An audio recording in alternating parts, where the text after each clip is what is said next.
Jake Morrison stood in the center of the massive chamber and felt very small.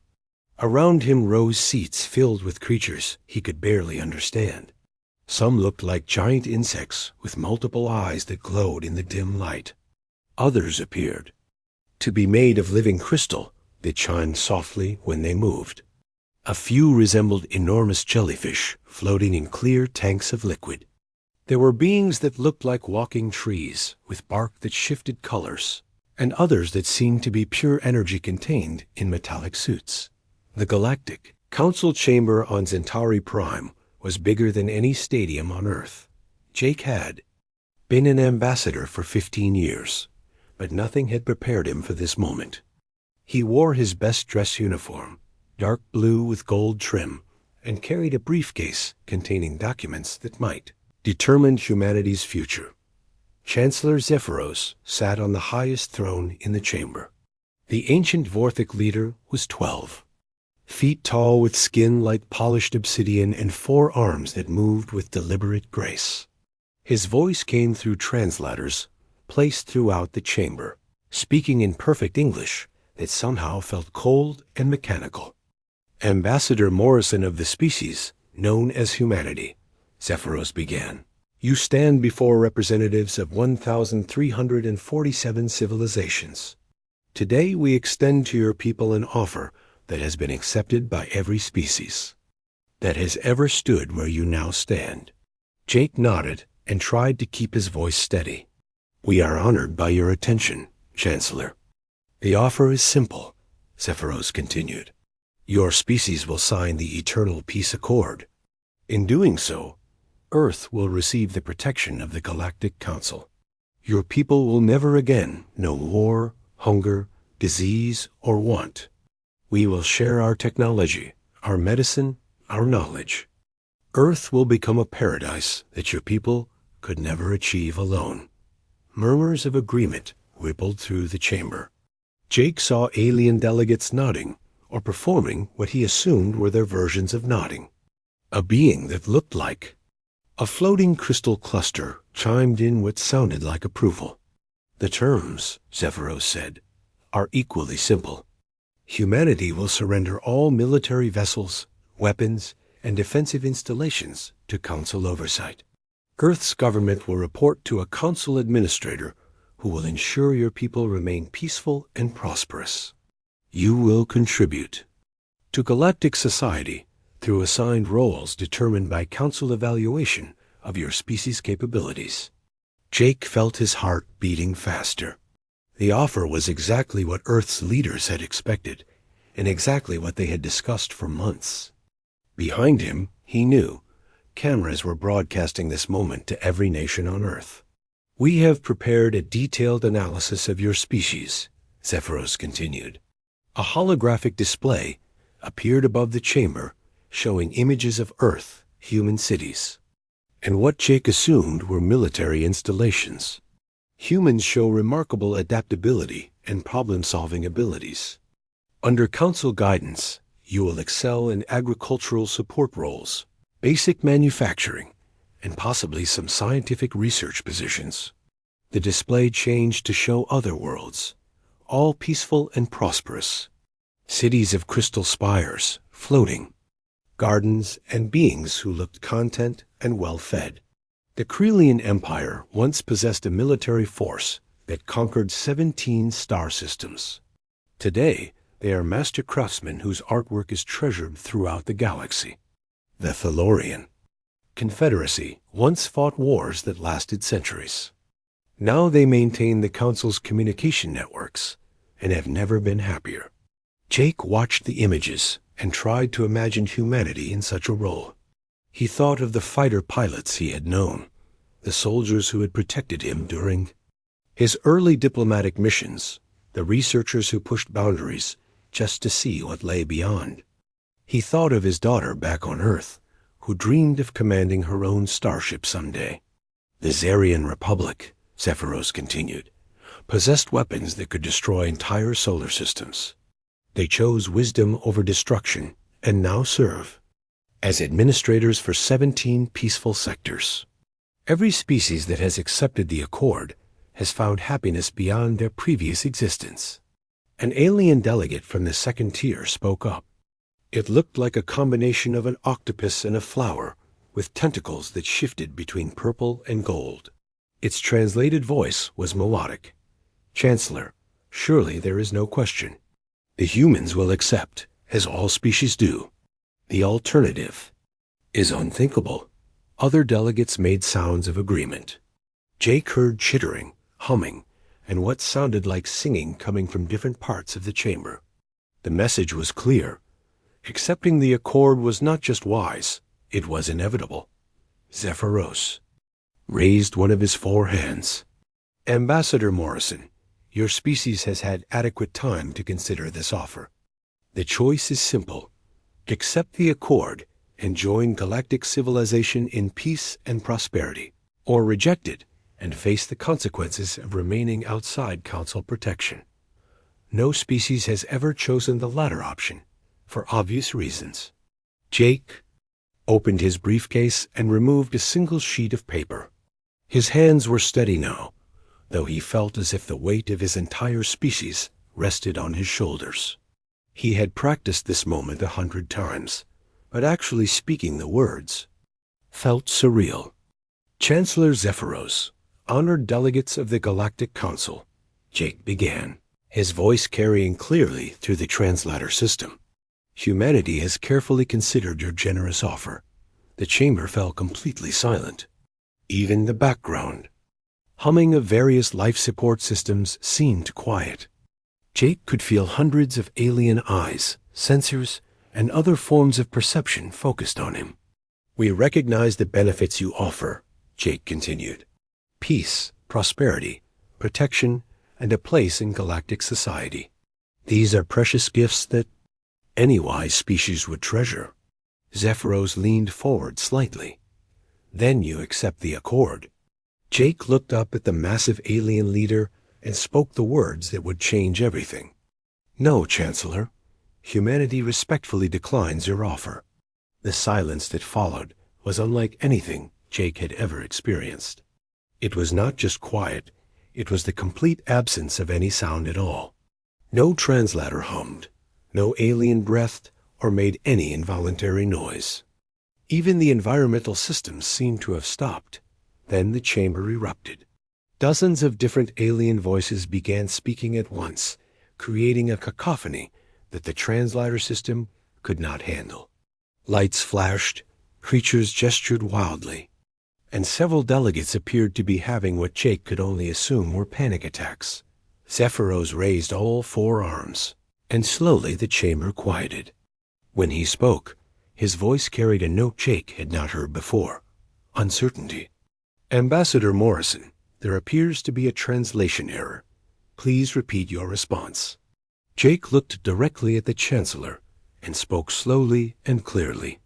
"There is no translation error, Chancellor. Humanity has considered your offer and chooses to decline. We will maintain our sovereignty and independence, regardless of the consequences." The chamber erupted again, but this time Jake heard something different. In the alien voices, along with confusion and disbelief, he heard something that sounded almost like fear. Zephyros stood from his throne, his full height making him an imposing figure even in the massive chamber. "Ambassador Morrison, perhaps you do not understand the implications of refusing the accord. Outside Council protection, your species faces dangers you cannot imagine. Other species who might not share our peaceful intentions. Cosmic phenomena that could destroy your world. The vast emptiness of space itself." Jake nodded. "We understand the risks, Chancellor. Humanity chooses to face them as a free species rather than avoid them as subjects." For the first time in the recorded history of the Galactic Council, a species had said no. As Jake stood in the center of the chaos his words had created, he realized that humanity had just done something that would echo across the galaxy for generations to come. The meeting was adjourned in confusion, with emergency sessions called on dozens of worlds. As Jake was escorted from the chamber, he heard Zephyros speaking to his advisors in a language the translators could not handle. But the tone needed no translation at all. It was the sound of panic. News of humanity's refusal spread across the galaxy faster than anyone thought possible. On the crystal world of Altair 7, Counselor Lydia Vex stood before a wall of pure diamond that served as both window and communication device. The surface shimmered with incoming messages from across her sector, all asking the same impossible question. How could any species refuse the eternal peace accord? Lydia touched the crystal wall with her pale blue hand and felt the vibrations of her peoples. Confusion. The Altarians had evolved from creatures that lived in underground caverns, always hiding from predators that hunted on the surface. When the Galactic Council offered them protection 3 centuries ago, accepting had felt as natural as breathing. Safety meant survival, and survival was everything. Impossible, whispered her aide, a younger Altarian whose crystal-like skin flickered with nervous energy. No species chooses destruction over protection. The humans must be suffering from some form of collective madness. Lydia activated the communication array and connected to the emergency session of the Altarian High Council. Dozens of her people appeared as shimmering holograms, their translucent forms betraying their agitation through rapid color changes. Fellow counselors, Lydia began, we must try to understand what has happened. The humans have done something that defies all logic, all precedent, all common sense. They have chosen possible extinction over guaranteed survival. The High Council chamber filled with the musical chiming that served as Altarian speech. When translated, the sounds revealed deep confusion and fear. One elderly counselor, his form dim with age, spoke for many. In 300 years of peace, we have never questioned our choice to accept the accord. Our children grow up safe, our cities flourish, our people know only contentment. Why would anyone choose differently? Meanwhile, on the volcanic world of Drakmor, General Crix stood in what had once been the greatest war room in his sector of the galaxy. The walls were covered with faded banners from battles fought centuries ago, before his people accepted the accord and abandoned their military traditions. The Drakmorians had been warriors. Their red skin and powerful builds evolved for combat in their harsh environment. Crix watched the news feeds with feelings he had thought were dead forever. His species had once conquered dozens of worlds through strength and courage. They had been proud, fierce, unstoppable. Then the council came with their offer of peace, and his ancestors had traded their warrior souls for safety and comfort. General, said his aide, a young Drakmorian who had never seen real combat, surely the humans will reconsider. No species can survive alone against the dangers of the galaxy. Crix turned away from the news feed and looked at weapons that had not been touched in 200 years. His people had been warriors once. They had faced impossible odds and won through sheer determination. Now they lived quiet lives as administrators and engineers, their fighting spirit buried under layers of enforced peace. Perhaps, Crix said quietly, the humans understand something we have forgotten. On Earth, President Lisa Carter sat in the Oval Office, surrounded by advisors who looked as worried as she felt. The decision to refuse the Council's offer had been made by unanimous vote of every nation on Earth, but now they faced the reality of what that choice meant. Madam President, said her Chief of Staff, we're receiving communications from human colonies on Mars and Europa. They want to know if we've lost our minds. Carter looked out the window at the Washington skyline. Somewhere above, beyond the atmosphere, alien sensors were probably watching every move humanity made. The Council would be studying them, trying to understand how any species could make such an apparently insane choice. Get me Admiral Brooks, she said. If we're going to stand alone, we need to be ready for whatever comes next. Captain Ben Hayes stood on the bridge of the Earth defense ship New Frontier and watched his crew prepare for the unknown. The ship was humanity's most advanced vessel, but Hayes knew it would be like a rowboat facing a battleship if the Council decided to use force. Still, his crew worked with a kind of determination that made him proud to be human. "Captain," his communications officer called out, "we're receiving strange signals from across the galaxy. It looks like other species are trying to understand what we did." Hayes nodded. He had spent his career protecting Earth from threats, but this was different. Humanity was not just defending against an enemy.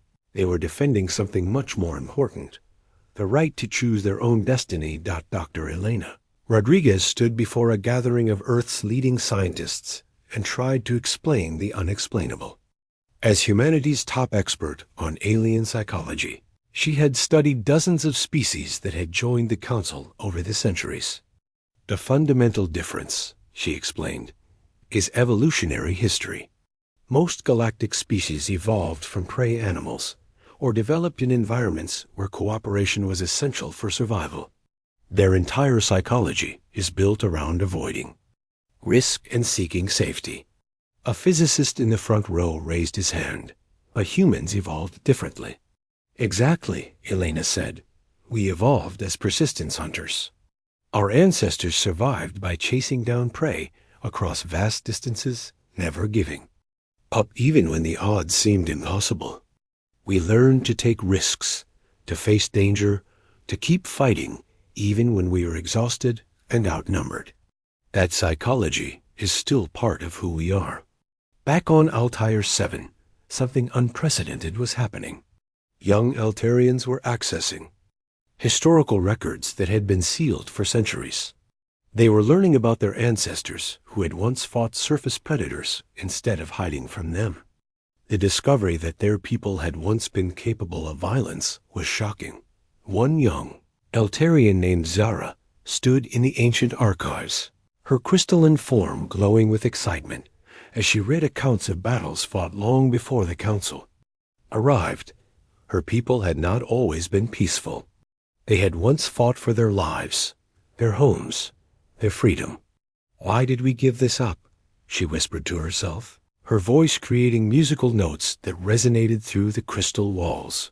On Drakmor, General Crix made a decision that would have been impossible just days before. He activated systems that had been dormant for 2 centuries and began reviewing military protocols his people had abandoned. The weapons were old, but they still functioned. The ships were outdated, but they could still fly. For the first time in generations, a Drakmorian military unit was being quietly assembled. The psychological impact of humanity's refusal was spreading like a virus across the galaxy. Species that had lived in peace for centuries were suddenly asking questions they had never thought to ask. Why had they accepted the Accord? What had they given up? Were there alternatives to Council rule? On the water world of Aquatica, the dolphin-like Cetians, who had served as the Council's communication specialists for 400 years, suddenly began discussing concepts they had not considered since before their ancestors left the oceans: freedom, independence, the right to make their own choices. The insectoid Vespians, who maintained the Council's vast bureaucracy, found themselves remembering stories their elders told of the time before the Accord, when their hive minds made decisions based on their own needs rather than Council directives. Even among the energy beings who served as the Council's most trusted advisors, there were whispers of doubt. They began to wonder if their acceptance of Council authority had been wisdom or simply fear disguised as logic. Chancellor Zephyros called emergency sessions on dozens of worlds as reports flooded in of unrest, questioning, and what the Council classified as dangerous thinking among species that had been peaceful for centuries. The humans had done more than refuse an offer. They had planted a seed of doubt that was growing across the galaxy. In the Council chambers, Zephyros met with his closest advisors. The ancient Vorthic leader had seen empires rise and fall, had witnessed the birth and death of civilizations, but he had never faced anything like this. "The humans must be contained," he declared. "Their refusal threatens the stability of the entire galactic order. If other species begin to question the accord, everything we have built will collapse." His aide, a being of pure thought contained in a crystalline matrix, projected concern. "Chancellor, reports are coming in from across the galaxy. The human decision has caused what can only be described as an awakening among species that have not questioned council authority in centuries." Zephyros felt something he had not experienced in 1,000 years: uncertainty. The Eternal Peace Accord had worked for millennia because every species eventually chose safety over freedom. The humans had broken that pattern, and in doing so, they had shown the galaxy that there were alternatives to submission. The Chancellor realized that humanity's greatest weapon was not their technology or their determination, but their example. They had proven that a species could say no to the Council and mean it. For the first time since the Council's founding, Zephyros began to understand what his ancestors had truly created. It was not a benevolent organization dedicated to peace, but a system of control that worked only as long as no one questioned it. The humans had asked the one question the Council could not answer: why should any species trade freedom for safety, when freedom itself was what made life worth living? The edge of Earth's solar system had never seen anything like it. 500 alien vessels dropped out of hyperspace in perfect formation, their hulls gleaming with technologies that humanity could barely understand. Each ship was larger than Earth's biggest space station, and together they formed a wall of power that stretched across the darkness between stars. Admiral Quinter stood on the bridge of his flagship and studied the small blue world that had caused so much trouble. The hegemony commander was 8 feet tall, with skin like polished metal and eyes that glowed with internal light. He had served the Council for 3 centuries and had never encountered a situation like this one. "Admiral," his tactical officer reported, "we are detecting 37 human vessels moving to intercept us. Their largest ships are approximately 1/10 the mass of our smallest escorts." Quinter nodded. The humans were brave. He would give them that. Foolish beyond belief, but brave. He activated the communication system that would broadcast to every human ship and settlement in the solar system. "This is Admiral Quinter of the Galactic Council Fleet. I request immediate communication with your leaders and with Ambassador Morrison." On the bridge of the Earth Defense ship New Frontier, Captain Kelly Burke watched the alien armada through her view screen and tried not to show fear to her crew. She had commanded ships for 15 years, fought pirates and raiders, but nothing had prepared her for this moment. Her small fleet of 30 vessels looked pathetic compared to the alien force. "Captain," her communications officer said, "we're receiving a transmission from President Carter."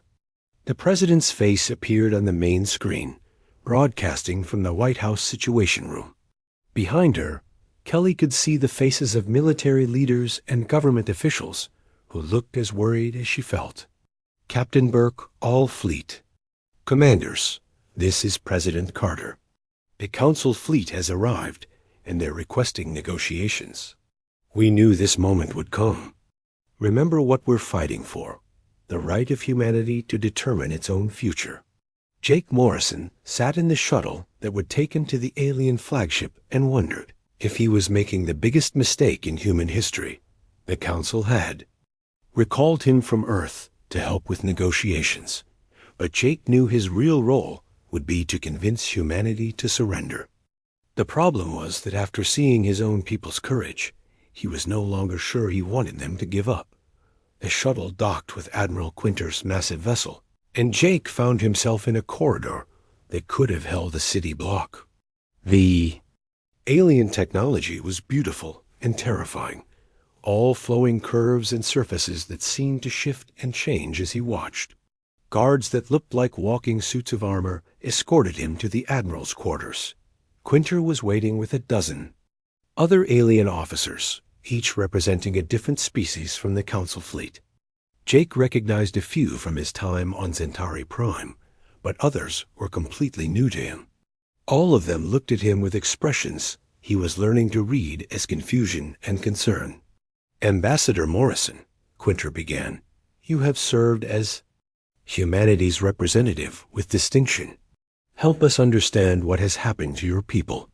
Surely they realize the impossibility of their position.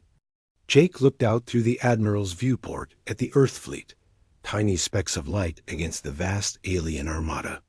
Admiral, my people understand exactly what they face. They simply believe that some things are more important than survival. The alien officers exchanged glances that needed no translation. Jake could see they were dealing with a concept that made no sense to them. One of them, a being that looked like a collection of floating crystals, spoke in chimes that the translator rendered as words. Ambassador, perhaps you could help us present a new offer to your leaders.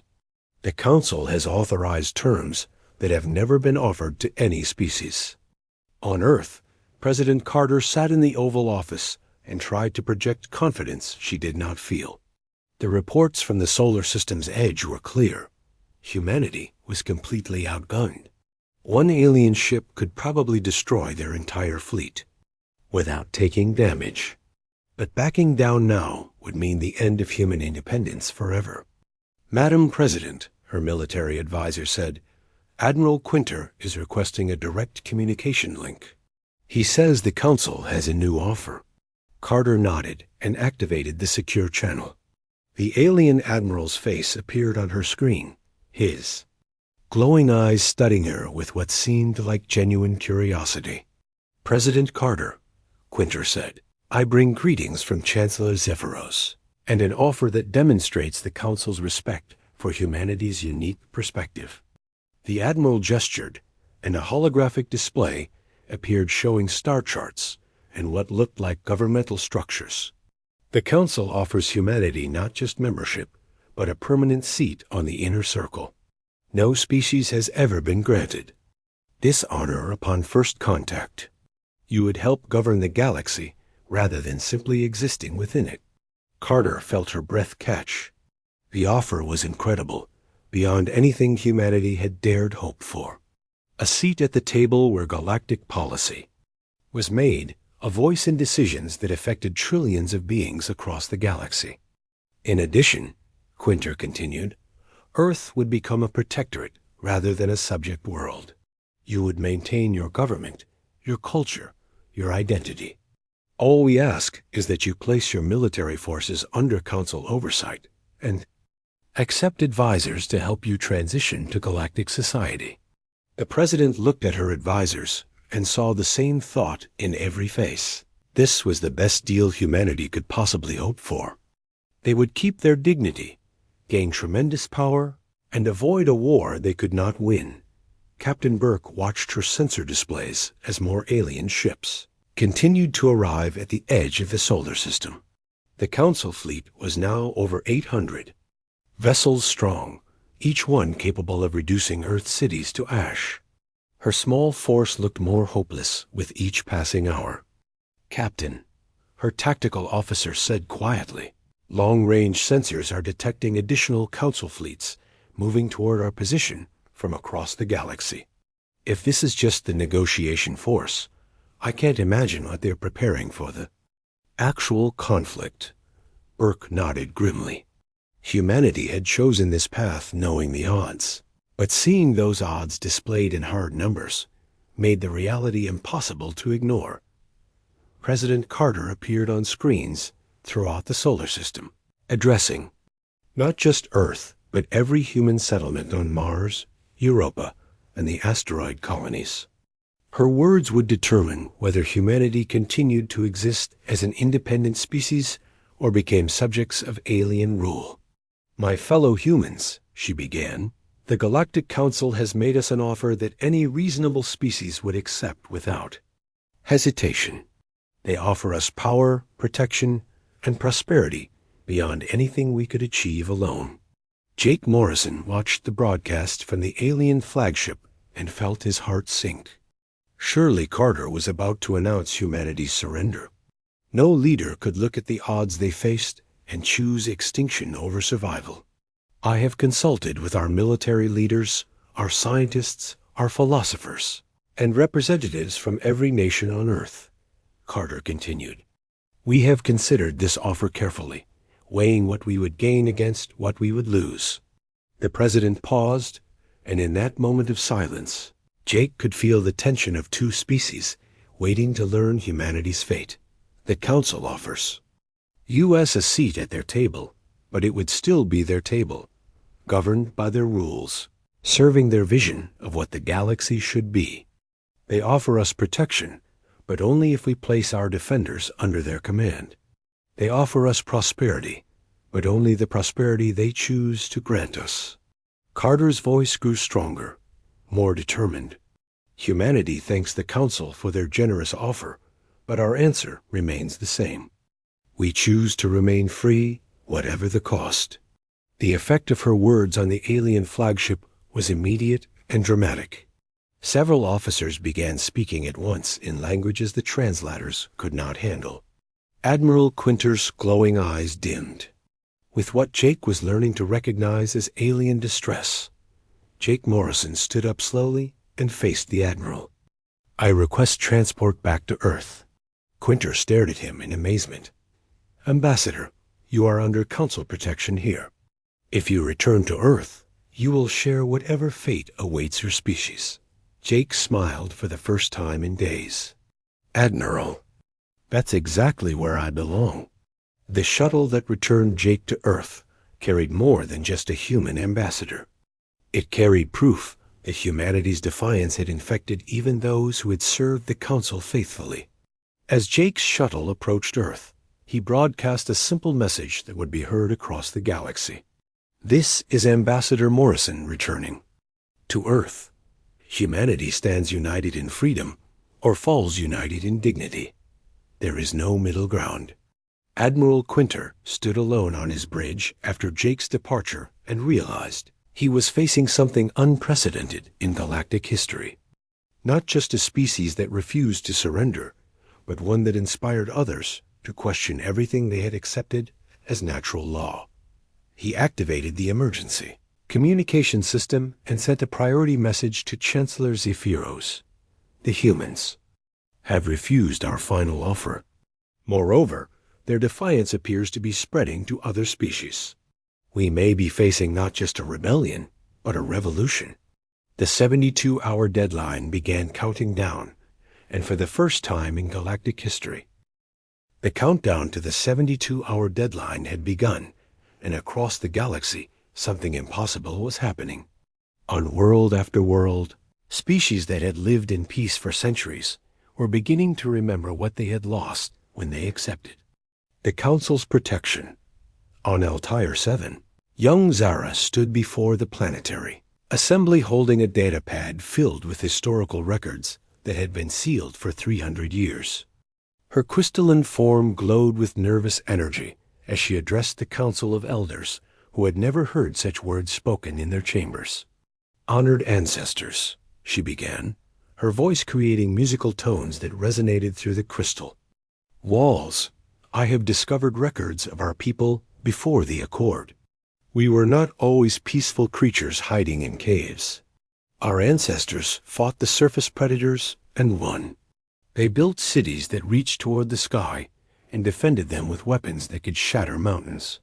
The eldest counselor, his form, dim with age, chimed in confusion. Child, why do you speak of these violent times? We chose peace over war, safety over struggle. We chose wisely." Zara's glow intensified. "But did we choose, honored one, or did we simply accept what we were told was inevitable? The humans have shown us the choice is possible." Meanwhile, on the volcanic world of Drakmor, General Crix stood in a hidden chamber deep beneath the planetary capital. Around him, young Drakmorians worked to activate weapons and ships that had not seen use in 2 centuries. Their red skin gleamed with sweat and excitement as they brought ancient war machines back to life. "General," said his aide, a warrior barely old enough to remember the stories of their fighting past, "the Council monitors will detect our activities soon. They will demand we stop this madness. Crix hefted a plasma rifle that had belonged to his great-grandfather and felt the weight of forgotten purpose. Let them demand. For too long, we have been administrators and engineers when we were born. To be warriors. The humans have reminded us what courage looks like. The young Drakmorian looked uncertain. But General, the Council has protected us for generations. Without their guidance, we might fall into the same wars that nearly destroyed. U.S. before the Accord? Crix turned to face his aide and spoke words that had not been heard on Drakmor for 200 years. Better to die fighting for our own future than to live safely under someone else's rule. On Earth, the deadline weighed heavily on everyone's minds. Dr. Sarah Kim, the planet's chief strategic analyst, stood in the Pentagon's war room, surrounded by displays showing the impossible odds humanity faced. A council fleet had grown to over 1,000 ships, each one more powerful than anything Earth could field. Dr. Kim, said Admiral Brooks, our deep space sensors are detecting massive fleet movements across the galaxy. It's not just the ships. At our solar system's edge, the Council appears to be mobilizing everything they have. Sarah studied the tactical displays and felt a chill run down her spine. They're not just preparing to defeat us, Admiral. They're preparing to make an example of us. Show the entire galaxy what happens to species that refuse the Accord.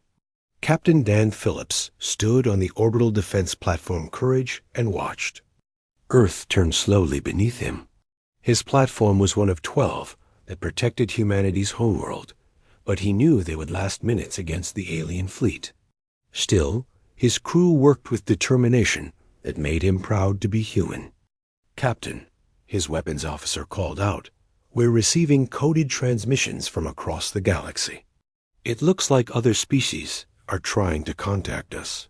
Phillips activated the communication array and felt his heart race as messages began, flooding in from worlds he had never heard of. Most were garbled or in languages the computers could not translate, but the meaning was becoming clear. Humanity was not as alone as they had thought. On the water world of Aquatica, the dolphin-like Cetians who had served as the Council's communication specialists were doing something unprecedented. They were using their access to galactic networks to spread information that the Council had suppressed for centuries. Commander Splash, whose translated name reflected his people's aquatic nature, swam to the underwater cities broadcasting messages to his people. The humans have refused the Council's offer, and in doing so, they have reminded us of who we were before we accepted their rule. We were explorers who swam between the stars, not servants who relay their messages.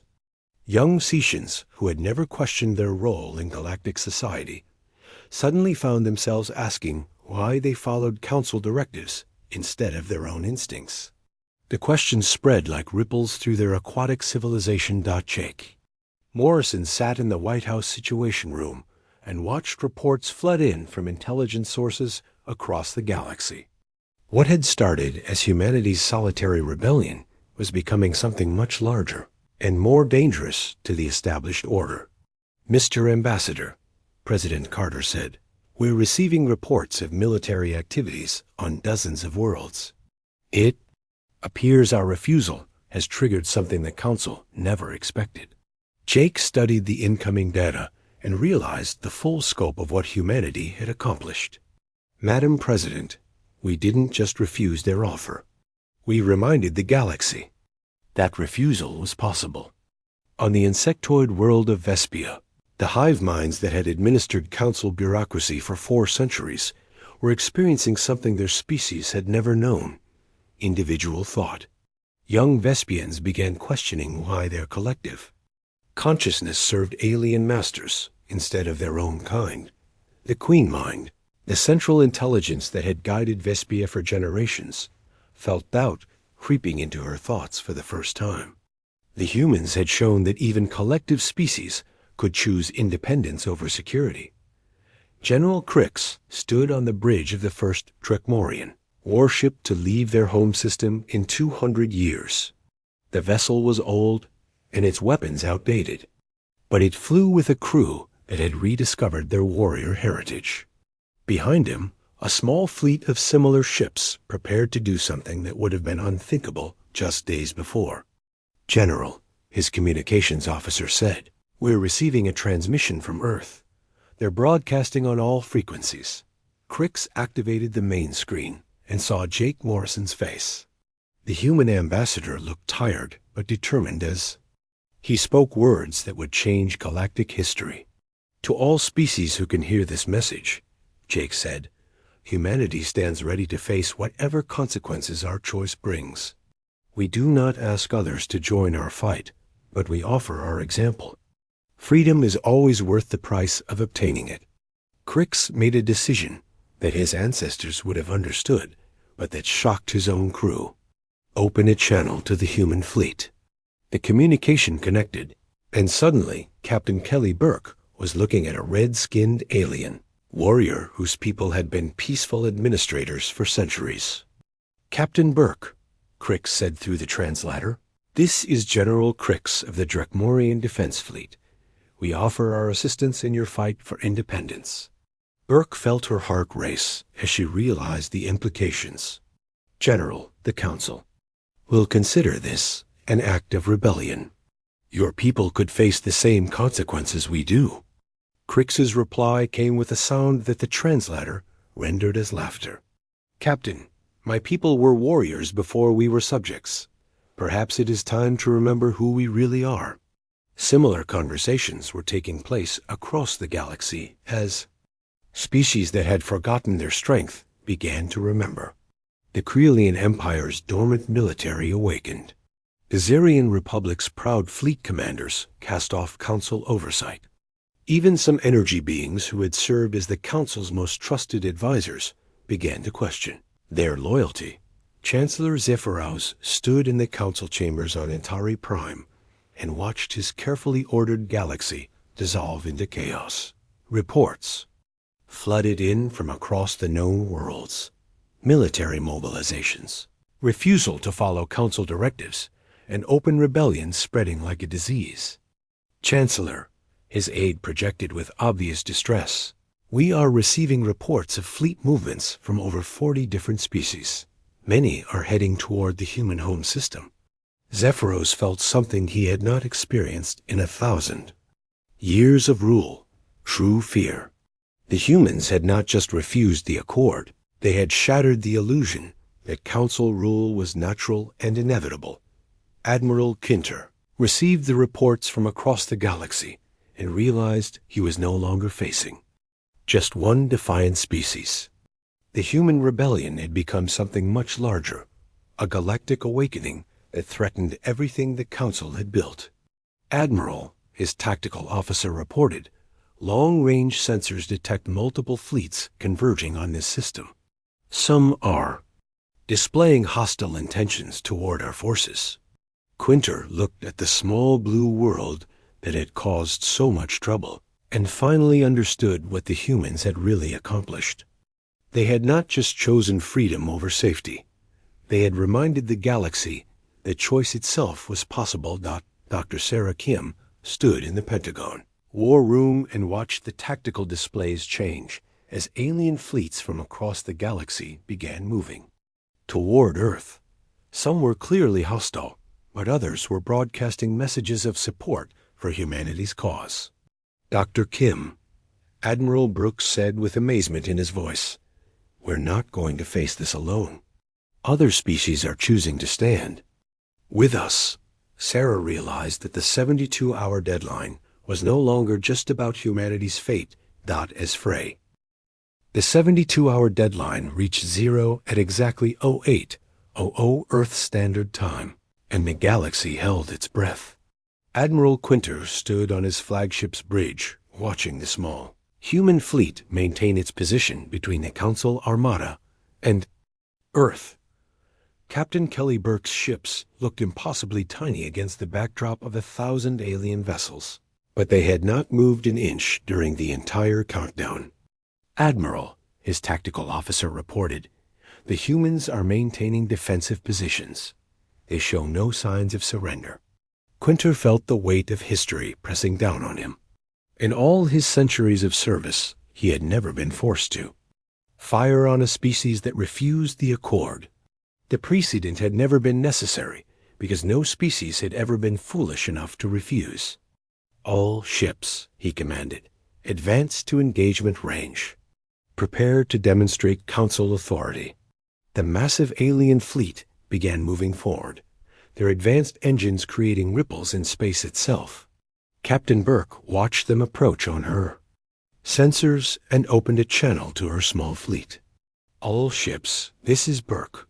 We knew this moment would come. Remember what we're fighting for, the right of every human to choose their own destiny. Hold the line. The first shots came from the Council. Fleet, brilliant beams of energy that could vaporize asteroids. Burke's ships scattered and returned fire with everything they had, their primitive weapons barely scratching the alien hulls. It looked like the most one-sided battle in galactic history. Then something happened that changed everything. As Council, ships closed in for the kill, space around them suddenly filled with new contacts. Drakmorian warships dropped out of hyperspace behind the Council fleet, their ancient but functional weapons blazing with the fury of a warrior people who had remembered their strength. For Drakmor and freedom, General Krix's voice boomed across all communication channels as his ships struck the Yastra Council fleet from behind. Admiral Quinter watched his orderly battle dissolve into chaos as more alien fleets began arriving. Quilian Empire vessels emerged from hyperspace on his port flank, their elegant ships moving with deadly precision. Zarian Republic dreadnoughts appeared above the battle, their massive guns targeting Council command ships. Admiral, his communications officer called out in panic. We're receiving hostile contacts from 47 different species. The entire galaxy appears to be in revolt. On Earth, President Carter watched the battle unfold from the White House Situation Room.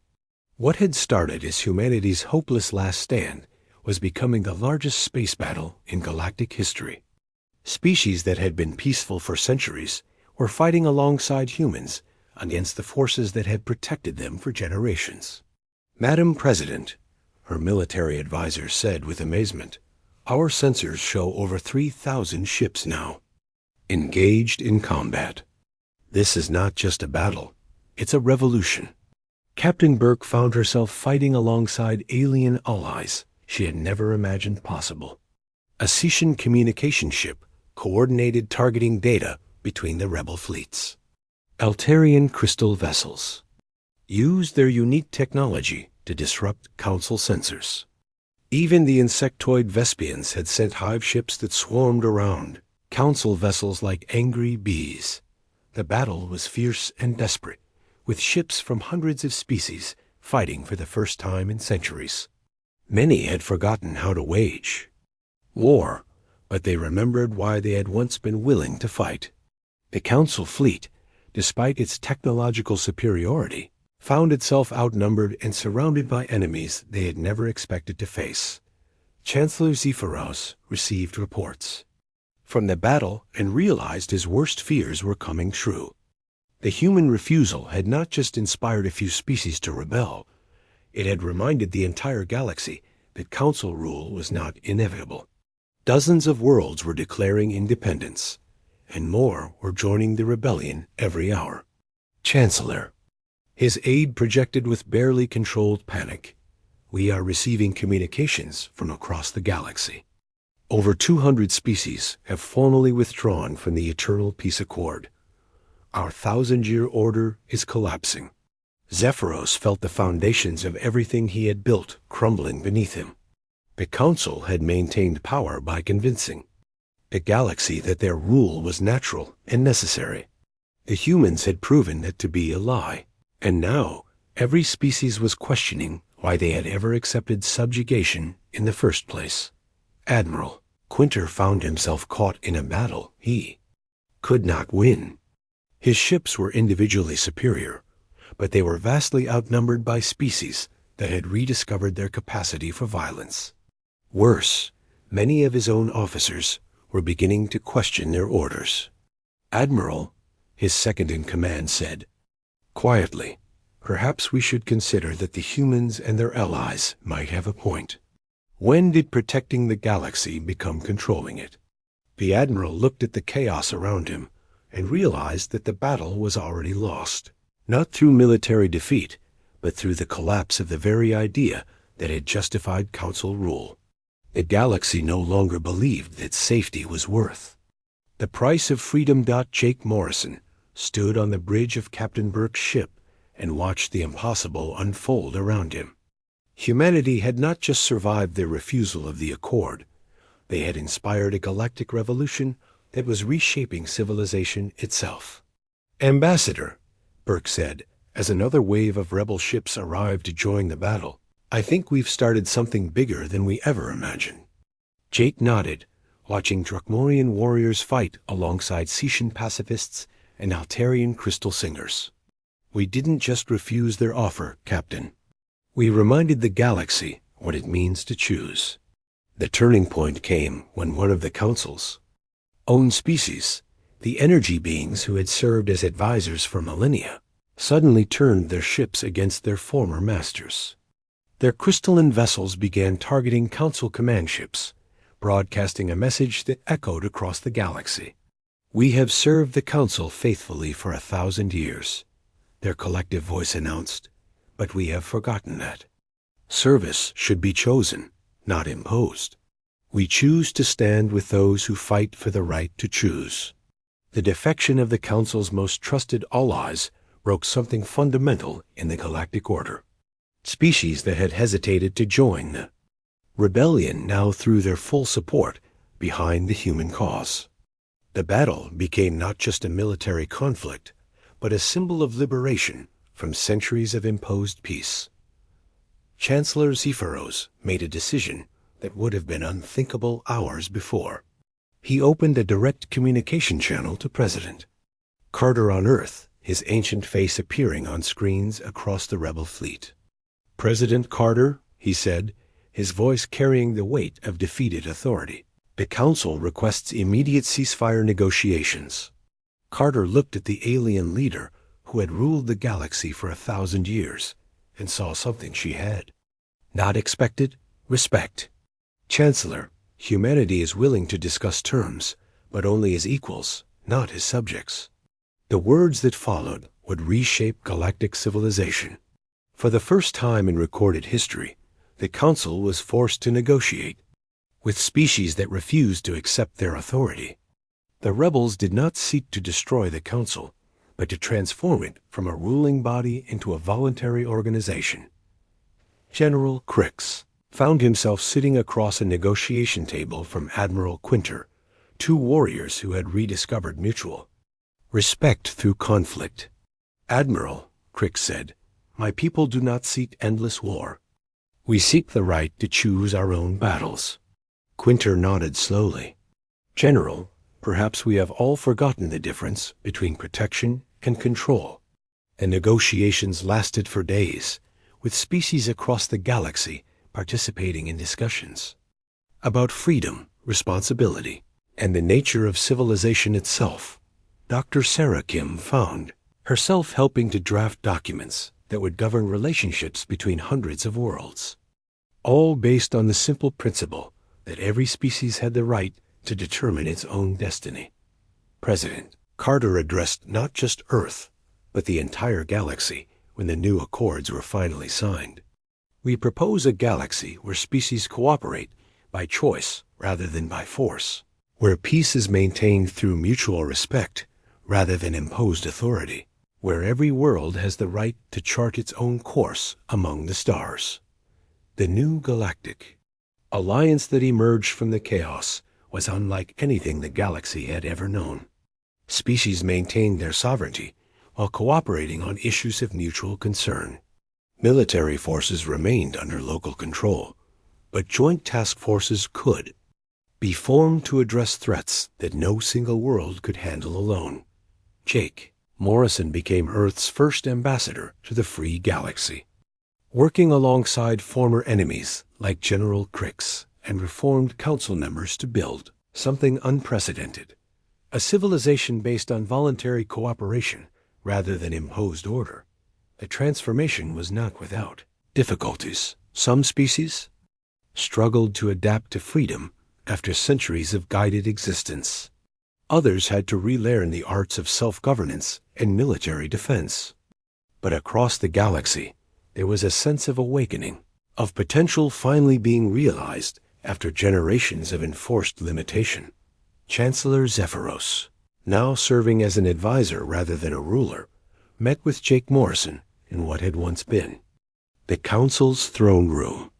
"Ambassador," the ancient being said, "your species has taught the galaxy something we had forgotten, that the capacity to choose is what makes life worth living.